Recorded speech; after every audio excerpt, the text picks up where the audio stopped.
Hello my boys brothers, how are you. मैं तो actually ये सोच रहा था कि जैसे हमारा रेस्ट पीरियड चल ही रहा है 4 to 5 वीक्स का या फिर 6 वीक्स का, तो इसी को मेंटेनेंस विंडो या फिर ऐसा मेंटेनेंस कुछ करके एक सीरीज निकाल देनी चाहिए। What do you think about it? ऐसा क्योंकि देखो ऐसा है कि जब तक हम 220 या 225 LBS के नहीं हो जाते हम बल्किंग करते ही रहेंगे। एंड मेरा ये टारगेट है कि मतलब इसके आगे आने वाले मतलब इससे नेक्स्ट वाली जो हमारी बल्किंग होगी उसमें ये अचीव हो जाएगा प्रॉपरली। तो आज हमारे हैं शोल्डर्स में मेरा आज का ये प्लान है कि थोड़ा सा ना वेट को ड्रॉप करते हैं, लेकिन इंटेंसिटी ड्रॉप नहीं करनी है। इंटेंसिटी टॉप नॉच ही रहेगी, चाहे आपकी मेंटेनेंस विंडो क्यों ना चल रही हो, वो सेक्रीफाइस नहीं होनी चाहिए। Because intensity is going to sacrifice, फिर वैसा हो जाएगा कि मसल्स के पास रीजन नहीं रहेगा ना टू बी देयर। इसमें मैं जितनी एक्सरसाइज पहले करता था उससे भी कम करूंगा। एंड हमारा जो टारगेट रहेगा वो मिनिमम एक्सरसाइज करने का, मॉडरेट वेट पे इंटेंसिटी अपनी टॉप नॉच रखने की। तो अगली बार जब हम बल्किंग 3.0 में आएंगे तो हमारी जो इंटेंसिटी होगी, जो अभी हमारा लेवल है वो लेवल एक अप हो जाएगी। तो हम और इंटेंस वर्कआउट और इंटेंसिटी के साथ और मसल्स पुट ऑन कर पाएंगे। तो ये हमारा टारगेट रहेगा। एंड मेंटेनेंस का फायदा ये है कि maintenance it's also the part of the plan. ऐसा नहीं है it is not a part of plan. हाँ, ये हो सकता है कि जैसे आप भी करना चाहो, तुम कर रहे हो तो you can take a break में 2 दिन 3 दिन इस ब्रेक लेकर देखना चाहिए, एनालाइज करना चाहिए कि ब्रेक में मेरे को बेनिफिट कैसे हुआ। क्योंकि क्या होता है, मैंने अर्लियर के डेज में ना, जब I was nobody was there कि मैं किससे पूछूं, कहाँ से इंफॉर्मेशन मिले मेरे को। तो मैंने as we all know that the great Arnold की बुक मैंने इंसाइक्लोपीडिया ऑफ बॉडी बिल्डिंग पढ़ी थी। एंड उसको पढ़ने के बाद मेरे को यही समझ में आया, जैसे उसमें लिखा हुआ था कि अगर you been on a period और you been on a diet or bulking, cutting, whatever it was, तो उसमें क्या है कि आप 3-4 दिन आपके, ये पर्सन टू पर्सन डिपेंड करता है कि वो कितने कंफर्टेबल है। मैं ज्यादा डेज में कंफर्टेबल नहीं हूँ, कुछ एक हफ्ता 2 हफ्ता भी कर लेते हैं, लेकिन आई डोंट फील लाइक कि मेरे को वो बेचैनी से मची रहती है कि यार मेरे को करना है। तो वो है अकॉर्डिंग टू द पर्सन। ये जो रेस्ट टाइम पीरियड होगा वो लेकर देखना चाहिए। बिकॉज रेस्ट टाइम पीरियड में जो जॉइंट्स हैं, मसल्स हैं, वो सारी अपनी रिकवरी मोड में होती हैं और अच्छा रिकवर कर रही होती हैं जब तक वो यूज नहीं होती। एंड नेक्स्ट टाइम जब आप जिम के अंदर जाओगे तो you will going to attack those muscles in a different way. Because क्या है कि थोड़ी बहुत हो सकता है कि स्ट्रेंथ डाउन हो जाए, या फिर थोड़ा बहुत परसेंटेज का, इतना भी नहीं कि आप मतलब ऐसे 100 मारते थे तो एकदम 60 पे गिर जाओगे, ऐसा नहीं होगा। हाँ, लेकिन 100 जितना पहले मारते थे, जैसे जितना इजीली मार पाते थे, लेट्स से कि 10 रैप्स मार लिए, तो 10 की जगह आप 8 या 7 इस पे थोड़ा सा स्ट्रगल करोगे। तो ये है। बाकी ये एक बहुत ही अच्छी अप्रोच है। जब मेरे को बेनिफिट हुआ था इससे, मैंने क्या किया था, मैंने 3 दिन का ब्रेक लिया था। 3 दिन का ब्रेक लेने के बाद, और एज वी नो कि हम जो जिम में जाते थे वो एकदम रॉ होता था। 2017 या फिर 16 की बात है, एकदम रॉ जिम जिसमें आयरन वेट होता है। मैंने तो वहीं से स्टार्ट किया था। एंड उसमें बस मैं ये मतलब इतनी ज्यादा आग थी कि करना है, लेकिन इंफॉर्मेशन नहीं मिल पा रही थी, गाइडेंस नहीं मिल पा रही थी। क्योंकि मेरे को क्या है ना कि मेरे को वो जो होते हैं, मैं ये नहीं कह रहा कि जितने भी कोचेज होते हैं या जितने भी भैया होते हैं, नॉर्मली जिम में तो भैया ही मिलते हैं, उनसे पूछते हैं कि भैया हमें भी करना है, आप बहुत अच्छे लग रहे हो, तो वो बताते हैं। They are not wrong, but ये होना चाहिए कि वो जो बता रहे हैं अपना भी थोड़ा दिमाग यूज करना चाहिए। ऐसे नहीं ब्लाइंडली भाई उन्होंने कह दिया कि ड्रग्स ले लो या स्टेरॉइड पे चढ़ जाओ तो स्टेरॉइड पे चढ़ जाओ। नो, अपना थोड़ा दिमाग लगाओ कि हाँ क्या लग रहा है कि कि हाँ भैया सही कह रहे हैं या फिर भैया की बात हमें सीरियसली लेनी चाहिए नहीं लेनी चाहिए। बाकी you means it will going to definitely benefit in every reason. कि आप कटिंग कर रहे हो, कटिंग में तो यार चाहिए ही चाहिए एक अच्छा सा ब्रेक जिसमें बॉडी ऑर्गन्स वगैरह, ऑर्गन्स में क्योंकि कटिंग में ना बहुत ही ज़्यादा वो एक ऑप्टिमम लेवल पे स्ट्रगल कर रहे होते हैं एंड ऑपरेट हो रहे होते हैं। तो क्योंकि kidneys, liver and they are और they are on a stress. तो ये चीज़ है, हमें ये करके देखना चाहिए। इस वजह से मैंने सोचा कि मैं लूँगा एक 3 दिन का या फिर 4 दिन का ब्रेक। उसके अंदर मैं चीट मील्स दिखाऊंगा कि मैं मील में जैसे वो मैंने डाला है ना उसका पार्ट 2 पार्ट 3 करके दिखाऊंगा कि आप ब्रेक टाइम में क्या करो। ब्रेक टाइम में पूरा एंजॉय करो। कुछ ऐसा नहीं है कि भाई ये हो जाएंगे मोटे हो जाओ क्योंकि मोटे हो जाओगे, मतलब ऐसा फील होता है जैसे हमने आइसक्रीम खाई तो थोड़ा सा वो कंसर्न रहता है ना चेस्ट को लेकर, लोअर चेस्ट को लेकर, यार थोड़ा वो एक पफीनेस तो नहीं आ जाएगी। तो वो है, हम वो कर सकते हैं कि वो एक बेचैनी होती है ना, तो बेचैनी डेवलप होके उसको एज अ नेगेटिव की जगह उसको हम एज अ पॉजिटिव लेकर जिम के अंदर और एक्स्ट्रा एफर्ट लगा सकते हैं कि हाँ मैंने विलिंगली, ऐसे नहीं कि बिना उसके, जानबूझ के मैंने ये चीज करी है। क्यों करी है? मैंने अपने आप को उस सिचुएशन में डाला है जो बहुत ही ज्यादा अनस्टेबल है कि मेरे को भी थोड़ा फैट वगैरह आने लगा है। तो आपका क्या होगा नेक्स्ट टाइम, ये फैट मेरे को काटना है और वो फैट के साथ आप ऐसे और चार्ज अप हो जाओगे कि यार मेरी स्ट्रेंथ भी लूज ना हो जाए, ये ना हो जाए, वो ना हो जाए। तो you will going to put extra effort in that gym. ये बेनिफिट है इस चीज का। एंड ये भी किया जा सकता है। मैंने तो हर एक पॉसिबल चीज करी है जिसको मैं अपने दिमाग से सोच सकता था, मैं बुक से पढ़ सकता था, वीडियोस से देख सकता था। जैसे हम यूट्यूब पे और अदर इन्फ्लुएंसर्स देखते हैं कि हाउ दे आर। बस ये होना चाहिए कि we are open to new ideas, कि ऐसा नहीं है कि कि हम प्रो भी बन जाते हैं यार। तो प्रो बनने के बाद भी सीखने का एटीट्यूड नहीं निकलना चाहिए। क्योंकि वंस यू लाइक कि मेरे को सब आता है, then you are finished, then your growth is finished. तब आप बन चुके हो, आप ओलंपिया वगैरह ये पार उससे ऊपर हो।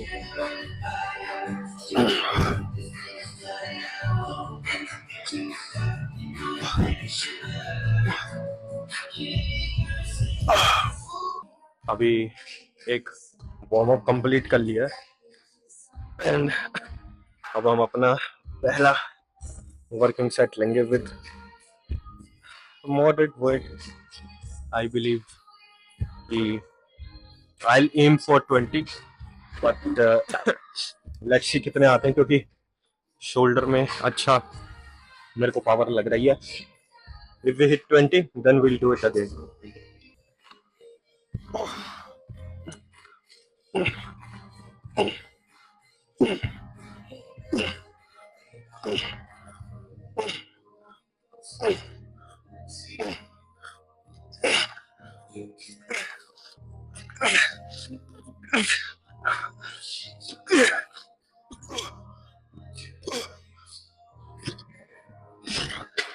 Seventeen is a good number.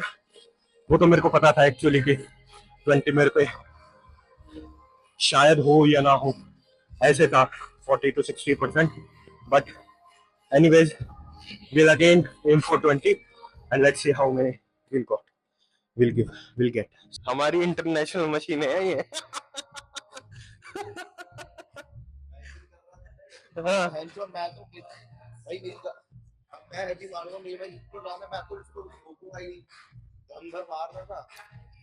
मैंने तो रख दिया भाई, मैं तो लड़ नहीं सकता।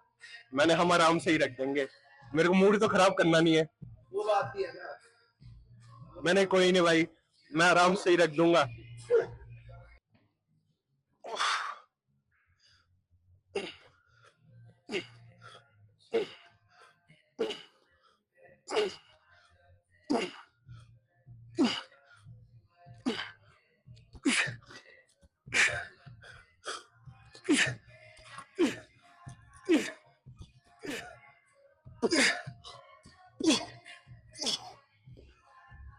All right, so this is the exercise number second, and ये है हमारे साइड रेजेस, लेटरल रेजेस, कुछ भी कहना चाहो।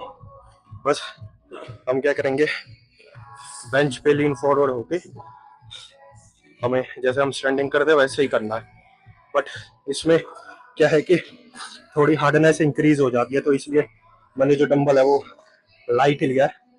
सो वी एम फॉर 20 to 25।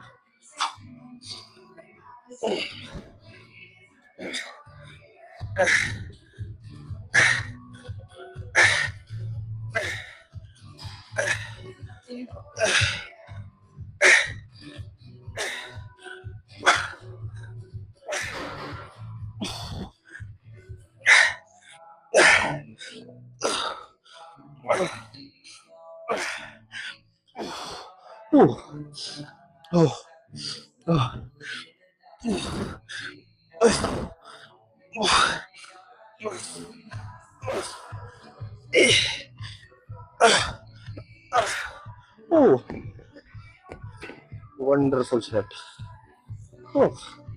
इसमें जो आपका एंगल होगा ना वो थोड़ा सा डिफरेंट होगा नॉर्मल से, तो आपको ये ज्यादा हार्ड लगेगा।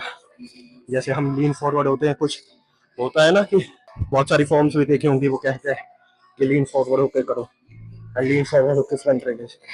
तो आप इस बेंच का यूज कर सकते हो, बहुत बेनिफिशियल है। इसमें फिर आपको लोअर बैक या फिर जो पोजीशन है उसको मेंटेन करने की कोई जरूरत नहीं पड़ेगी।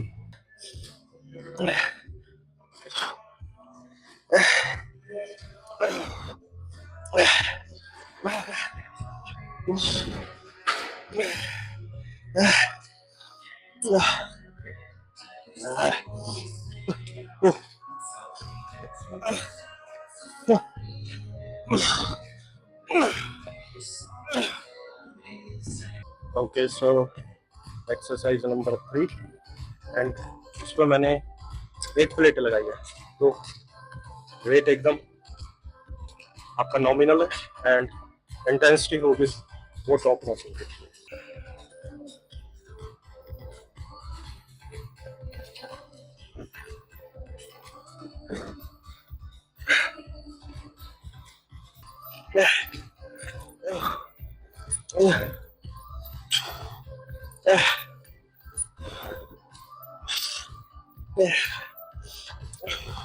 Oh, अब हम करेंगे front raises, and front raises हम थोड़े से डिफरेंट करेंगे नॉर्मल से, single hand, left and right side, one at a time.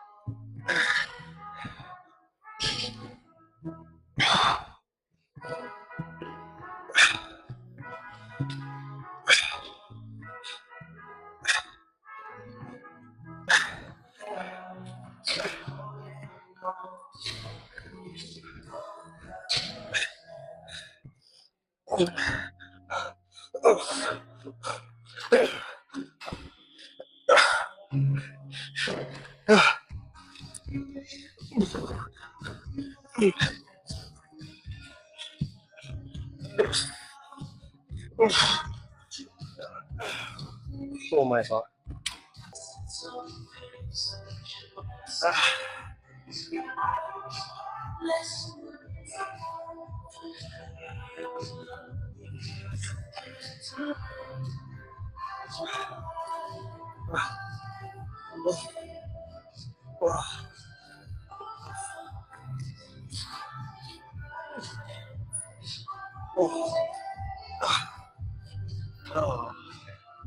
So this is the last exercise and maybe शायद last set ही हो, and after this we going to check whatever we on. Whoops. Whoops.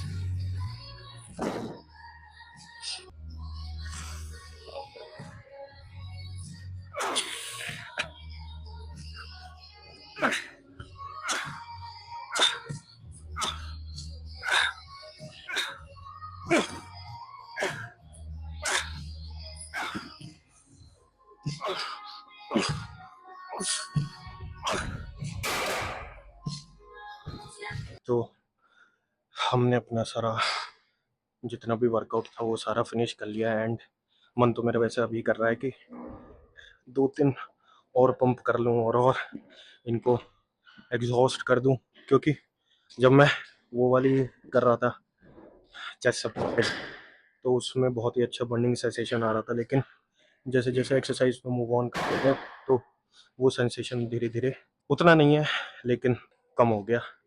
तो अभी हम देखते हैं कि कितना आया है या फिर नहीं आया है।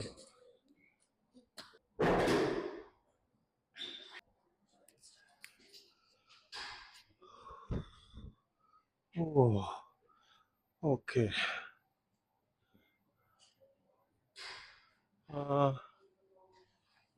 इट्स व्हाट डू यू से,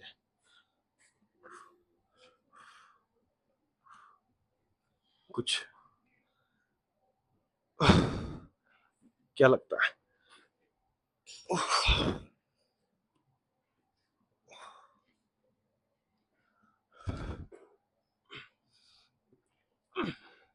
शोल्डर में कैसा पंप है, क्या लगता है? Is it good, is it bad और इट इज वर्स्ट?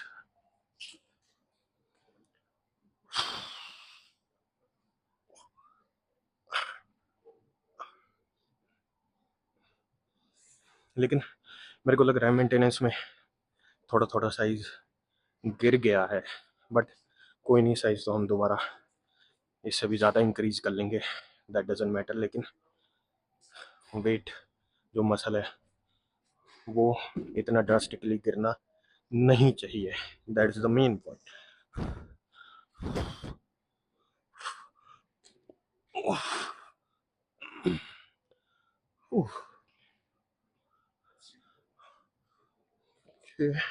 एक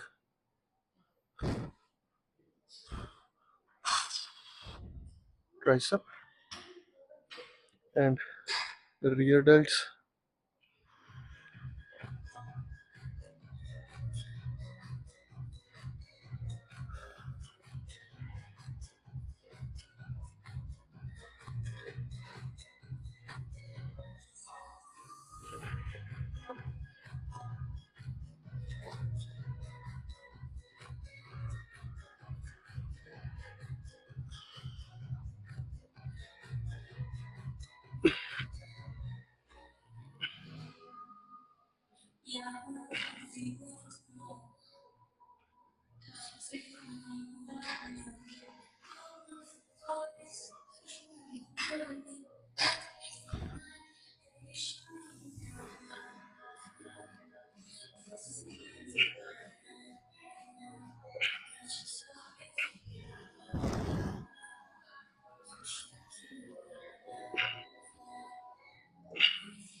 Oh, workout was intense, but intense के साथ साथ हमारा लालच चाहता तो है नहीं, तो थोड़ा सा वो एक्सटेंड हो गया, थोड़ा सा ही हुआ, ज़्यादा नहीं, बस आप ये समझ लो थोड़ा सा, मतलब 1 घंटा।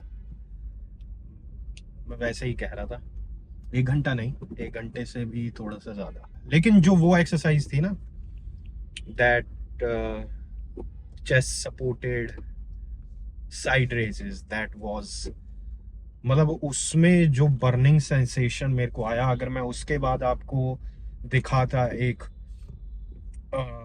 जो वो हुआ है जो साइड डेल्ट थे एकदम पंप्ड हो गए थे, इतने ज़्यादा पंप हो गए थे कि मेरे लिए हाथ उठाना बहुत मुश्किल हो रहा था। लेकिन वही है कि वो एक अच्छा मूवमेंट था एंड बाद में मैंने आइसोलेट जैसे जैसे एक्सरसाइजेस करी, द बर्निंग सेंसेशन थोड़ा बहुत ऊपर नीचे हो गया, ऊपर क्या नीचे हो गया, जिसकी वजह से जो जब हम पंप चेक कर रहे थे तो मेरे को उतना फील नहीं हो पा रहा था। लेकिन वो जो एक्सरसाइज थी वो बहुत ही ज़्यादा इंटेंस थी। मैंने वो एक एक्चुअली 12:30 के बाद मैंने 2 सेट और लिए थे, उसमें मैंने 15 और 17 लिया था। तो 17 में तो हाथ मेरा काम ही नहीं कर रहा था, एंड वो मैं भूल गया कि वो फिल्म नहीं हो रहा है। उसके बाद मैंने चेक किया, बट कोई नहीं,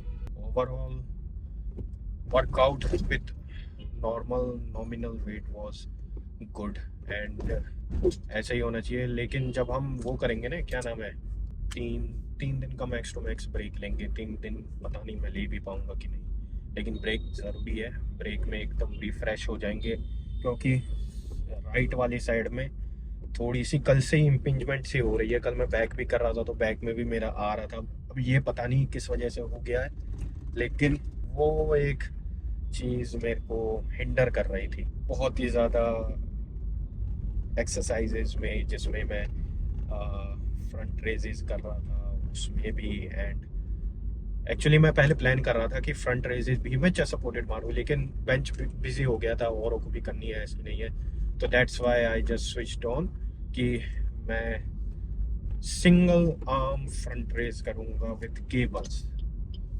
एंड वो भी बहुत अच्छा था, बहुत अच्छा। मेरे को मसल के अंदर, जैसे मैं पॉइंट भी कर रहा था, आपने देखा होगा कि मैं पॉइंट करके उसको फील कर रहा था कि ये एकदम एंगेज हो रहा है, और कितना एंगेज हो रहा है, एकदम रॉक हार्ड एंगेज होना चाहिए। जब मैं ऊपर स्क्वीज करूं तो रॉक हार्ड होना चाहिए। वो डजेंट मैटर कि आप फर्स्ट हाफ में तो आप ऐसे हो सकते हो कि आप ऑप्टिमम अपना हैंड जो है अपने फेस तक ला पा रहे हो, लेकिन over the period of reps आप उतना नहीं कर पाओगे, तो वो धीरे धीरे करके आपके शोल्डर तक आएगा, देन आपके बेली तक, दैट्स ओके, वो है। और उसको नहीं तो ज़्यादा करने के लिए फिर वो स्विंग होगा, तो स्विंग भी कर सकते हैं, आई डोंट माइंड कि अगर उसमें आप स्विंग नहीं करोगे तो वो है। बट एक अच्छा मेरे को लगता है कि पार्शियल अगर आप लोगे पूरा नीचे से स्ट्रेच करके, और फिर आप बेली तक या बेली चेस्ट तक जा रहे हो, दैट विल बी गुड। वो कहीं आपको ऐसा नहीं करेगा कि oops। या तो मेरे को लग रहा है कि जितनी एक्सरसाइज हो गई है ना, ये शोल्डर सब वो कर चुका है, अब नहीं कोई। क्योंकि हाँ, उससे याद आया मेरे को, फैंसी एक्सरसाइज से वो जो मैं कर रहा था क्रॉस केबल क्रॉस ओवर, उसमें पता नहीं मेरे रियर डेल्ट्स में पहले पावर तो थी, अब तो मेरे को वो इतना ज्यादा लग रहा था 2 प्लेट का कि मेरा हाथ बार बार आगे को भाग रहा था। एंड मैंने मतलब दूसरे जिम्स में भी किया है, जब मतलब पहले के टाइम में 1 साल पहले, and I was not like that. But पता नहीं, मेरे को लग रहा है कि मैं अपने रियडल्ट्स अच्छे से ट्रेन नहीं कर रहा हूँ, तो I will keep it in my priority. अब जो रियडल्ट है वो प्रायोरिटी में अप आ गए हैं, तो अब मैं थोड़ा सा स्लाइट चेंज करूंगा वर्कआउट स्प्लिट के अंदर, दैट इज नीडेड, क्योंकि चेस्ट में शोल्डर भर जाती हैं, एंड बैक में बाइसेप भर जाती है, बाइसेप भी भर जाते हैं, रियर डेल्ट्स भी होता है, लेकिन रियर डेल्ट्स जा रहे हैं, क्योंकि एक वो भी है, पता नहीं मेरे को लग रहा है शायद मैंने ही वो था ना, जो इंजरी वगैरह जो भी था, वो उसकी वजह से माइंड में consciousness back of the mind की लगना जाए, मे बी शायद उस वजह से भी है। तो वो मेरे को एक फिगर आउट करना पड़ेगा कि कैसे किया जा सकता है।